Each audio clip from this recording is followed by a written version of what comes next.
All right, y'all. Day one of the NFL playoffs, man. It's the wild card round. I'm not gonna lie, this is already out to a good start. I just saw two good games, and the NFL has yet to bore me, honestly, bro. We had the first game, we had the Panthers going up against the Rams. And in this game, I'm not gonna lie to you, I did have the Rams as a favorite. And I remember when I said the Rams probably was gonna win by 20 or more points. I stand corrected. The Panthers did give them a good fight, and Bryce Young did his thing on offense, and also the Panthers defense did step up at times when it was needed.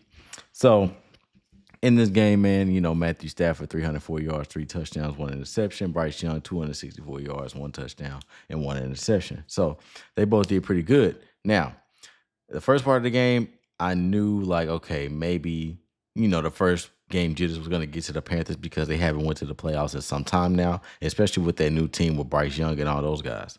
So it did get out to a rough start for them. I think they started out like 17-0 or something like that, but they did get the groove on, and you saw that the Panthers were able to keep up with the Rams. Now, there was a lot of people that stood out to me on the Panthers offense, especially with Jalen Coker. Man, this dude had 9 receptions, 134 yards, and 1 touchdown. He basically helped out the Panthers when it was needed and helped them in this loss. But the Rams, they showed time and time again that they could respond to those things. And Puka Nacua had his 10 receptions with 111 yards and 1 touchdown. And Devontae Adams had his 5 receptions and 72 yards.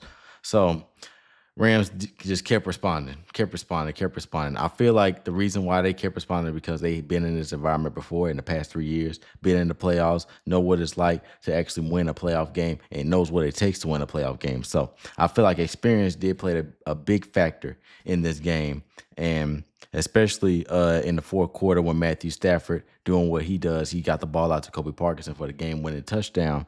It just showed like, okay, he stayed poised throughout everything, even throwing an interception in the third quarter.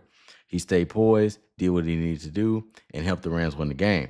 Now, for the Panthers offense, like I said, experience. You saw when Bryce Young threw the ball to Jimmy Horn, he dropped it in the final seconds. It was fourth down. That was the final down. And basically that was game. Now, if Jimmy Horn had caught that ball, all the Panthers needed was a few more yards, and they could have got that field goal done. But it didn't happen. So, yeah, experience was the big takeaway I got from this game. A lot of veterans on the offensive side of the ball for the Rams, also on defense. And there was a lot of young players who never seen the playoff environment on the Panthers. So, they got some stuff they need to get used to. But one thing I can say is the Panthers moving forward probably will be one of those teams we will see in the playoffs every year. They look like they got a great coaching staff. They look like they got great players set up for the future. All they need is just a couple more draft picks in certain areas and also a few more coaching changes. And we'll probably see the Panthers make it to the division or somewhere even further. But with that being said, man, shout out to the Rams, man, moving on to the next round. Congratulations to them. Now, Bears-Packers was a totally different game. The Bears were favorites to win, but early on, it didn't look like it. 21-6 out the gate. You know what I'm saying? Caleb Williams threw 2 interceptions, and it looked like the Bears were just going to go home. But second half, everything changed, especially in the fourth quarter because the Bears scored 25 unanswered points. Now, the Packers, they did their thing, but they only scored 6 points in the fourth. So the fourth quarter told the story for this game. Now, Jordan Love was not looking like the Jordan Love in the last 3 quarters. Caleb Williams basically outperformed Jordan Love in the fourth quarter. That's why the Bears won. Caleb Williams threw for 361 yards, 2 touchdowns. And he got the ball out to DJ Moore for the game-winning touchdown. The Chicago Bears just proved that they were not frauds of the NFL. Because the whole time that we were talking about the Chicago Bears, we thought that they was going to be one of those teams that in the regular season, they would dominate, but in the playoffs, they were going to get eliminated. They were going to get kicked out. But as a result, they did show, okay, we can hang with these teams, especially with the Green Bay Packers. I know it's the Green Bay Packers, and I know they're 9-7-1, but that's just a stepping stone for what the Chicago Bears team can do in the playoffs. Now, in the next round, they could probably do something special. You know what I'm saying? This is something they could capitalize off of. I see this as a good thing. You know what I'm saying? I know a lot of people are like, oh, Chicago, they still ain't proved nothing yet. The Packers, they were going downhill anyway with injuries and all that stuff. They barely entered the playoffs. Okay, cool. We can see next round what the Bears will do. I'm very confident that the Bears will be doing something, especially with Caleb Williams at quarterback. he was able to score those 25 points in the fourth quarter effortlessly. Could have been more, a lot of lost turnovers, lost fumbles, but at the end of the day, he got the job done. So that's all I gotta say, man. Shout out to Caleb Williams. Shout out to the Chicago Bears, man.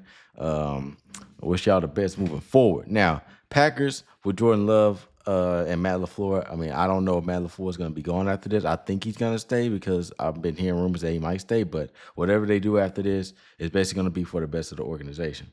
But pretty cool things I saw from week 1 of the NFL wildcard round. And tomorrow, I know the Bills will play the Jaguars at 12, and then the 49ers play the Eagles at 3:30, and then also that night, the Chargers will play the Patriots.